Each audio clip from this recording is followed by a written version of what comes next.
दोस्तों नमस्कार। मैं मुकेश सुदैनिया सीधे बोल में आप सभी का स्वागत करता हूं और बिना लाग लपेटे सीधी बात लेकर आपके सामने आ।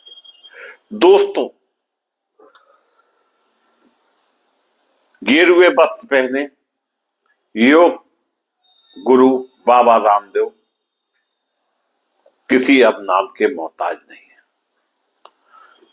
हर व्यक्ति की जबान पर उनका नाम रटा हुआ है। योग सिखा सिखाकर अब वो लाला रामदेव बन गए और पूरी तरह से बिजनेस में उतारे आए। जबकि देश में गेरुए वस्त्र पहनने वाला साधु संत बहुत सम्मानित दृष्टि से देश के अंदर देखा जाता है, परंतु जब हमारे देश में बाबा उल्टे सीधे काम करेंगे तो जनता को विश्वास कैसे रहे। दोस्तों, पिथौरागढ़ में खास सुरक्षा विभाग की लंबी चली जांच आखिरकार नतीजे पर पहुंच गई, जहां बाबा रामदेव की कंपनी पतंजलि के घी के नमूने गुणवत्ता की कसौटी पर कमजोर साबित हुए। इस मामले में कंपनी समेत 3 कारोबारियों पर कुल 1,40,000 रुपए का जुर्माना ठोका गया। यह तो शुरुआत है। यह जानकारी खाद्य सुरक्षा एवं औषधि प्रशासन पिथौरागढ़ के असिस्टेंट कमिश्नर आर.के. शर्मा ने दी। घी की यह सैंपल दोस्तों 2020 में लिया गया था और हमारे देश की कानून व्यवस्था देखिए। करीब 5 साल बाद गुरुवार 27 नवंबर 2025 को फैसले की घोषणा हुई। क्या गजब बात। दोस्तों, असिस्टेंट कमिश्नर आर.के. शर्मा के अनुसार कसानी क्षेत्र है उत्तराखंड में। रूटीन चेकिंग के दौरान 20 अक्टूबर 2020 को करण जनरल स्टोर से पतंजलि गाय के घी का नमूना उठाया गया था। नमूने को सबसे पहले राज्य सरकार की रुद्रपुर लैब में जांच के लिए भेजा गया और वहां रिपोर्ट में घी मानक से नीचे निकला, यानी लोगों के साथ खिलवाड़, लोगों के स्वास्थ्य के साथ खिलवाड़। बाद में इस रिपोर्ट के बारे में पतंजलि के अधिकारियों को 2021 में अवगत कराया गया, लेकिन लंबे समय तक कंपनी की तरफ से कोई जवाब नहीं आया। काफी बाद में 12 अक्टूबर 2021 को दोबारा जांच की मांग रखते हुए नमूने को राष्ट्रीय खाद्य प्रयोगशाला गाजियाबाद भेजने की अपील की गई और इसके लिए कंपनी की तरफ से तय फीस भी जमा कराई गई। अगले ही दिन अधिकारियों की टीम गाजियाबाद पहुंची और राष्ट्रीय स्तर की लैब में फिर से जांच कराई गई। 26 नवंबर 2021 को आई रिपोर्ट में भी घी गुणवत्ता मानकों पर खरा नहीं उतरा। इसके बाद रिपोर्ट की विस्तृत जांच 2 महीने तक की गई और 17 फरवरी 2022 को मामला कोर्ट में पेश किया गया। इस दौरान पतंजलि को नोटिस भी जारी किया गया। मामले की सुनवाई के दौरान खाद्य सुरक्षा अधिकारी दिलीप जैन ने न्यायिक निर्णायक अधिकारी और अपर जिला अधिकारी पिथौरागढ़ योगेंद्र सिंह की अदालत में सारे सबूत पेश किए। करीब 13 से 48 दिनों की प्रतिक्रिया के बाद कोर्ट ने पतंजलि आयुर्वेदिक लिमिटेड पर 1 लाख रुपए, ब्रह्म एजेंसी पर 25,000 रुपए, करण जनरल स्टोर पर 15,000 रुपए का जुर्माना लगाया। साथ ही सभी को साफ चेतावनी दी गई कि भविष्य में खाद्य सुरक्षा और मानक अधिनियम 2006 के नियमों का पूरी तरह से पालन किया जाए।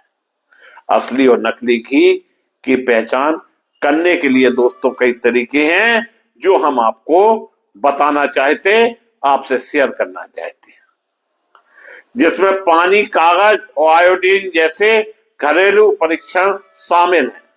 असली घी को गर्म करने पर मीठी और सौम्य खुशबू आती है, जबकि नकली घी से धुएं जैसी गंध आती है और यह ठंडा होने पर कठोर हो जाता है। असली घी पानी पर तैरता है और कागज पर कोई निशान नहीं छोड़ता। यह जांचें दोस्तों घर में कर सकते हैं। वहीं पानी के निरीक्षण से भी असली और नकली घी की पहचान कर सकते हैं। एक कांच के गिलास में पानी लें और उसमें 1 चम्मच घी डालें। अगर घी पानी की सतह पर तैरता है तो वह असली है और अगर वह नीचे बैठ जाता है तो नकली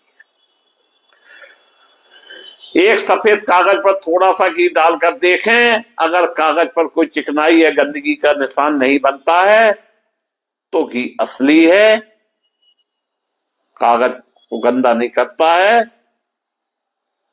तो घी असली है।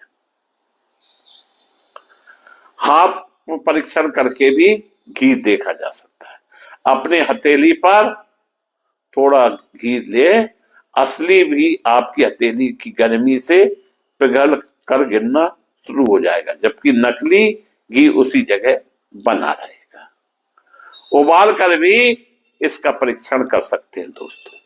घी को गर्म करें, असली घी पूरी तरह से पिघल जाएगा और उससे मीठी खुशबू आएगी और आप जानते हैं कि अगर वो चिपचिपाने लगे तो मिलावटी घी है।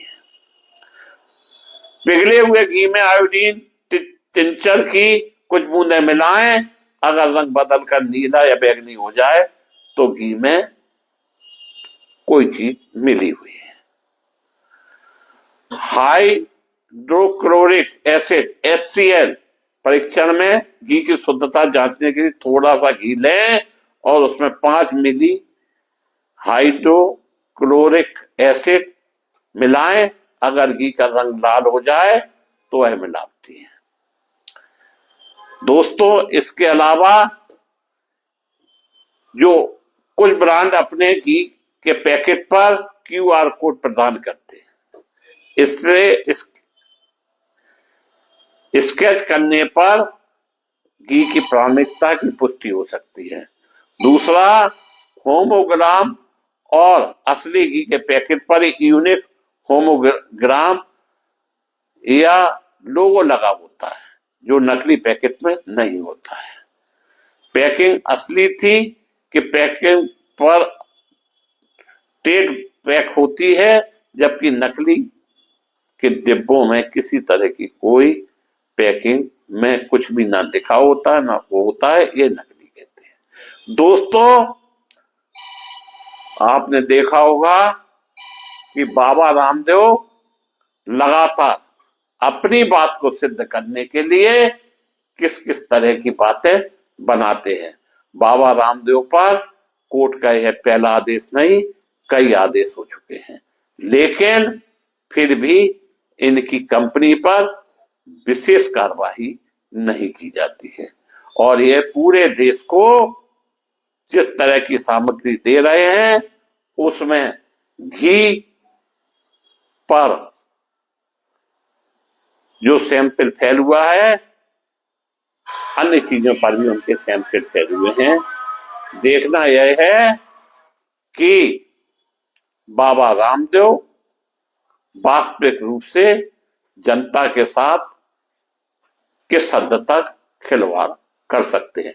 मैं मुकेश उदैनिया पुनः आप सभी को धन्यवाद देता हुआ अपनी बात समाप्त करता हूं।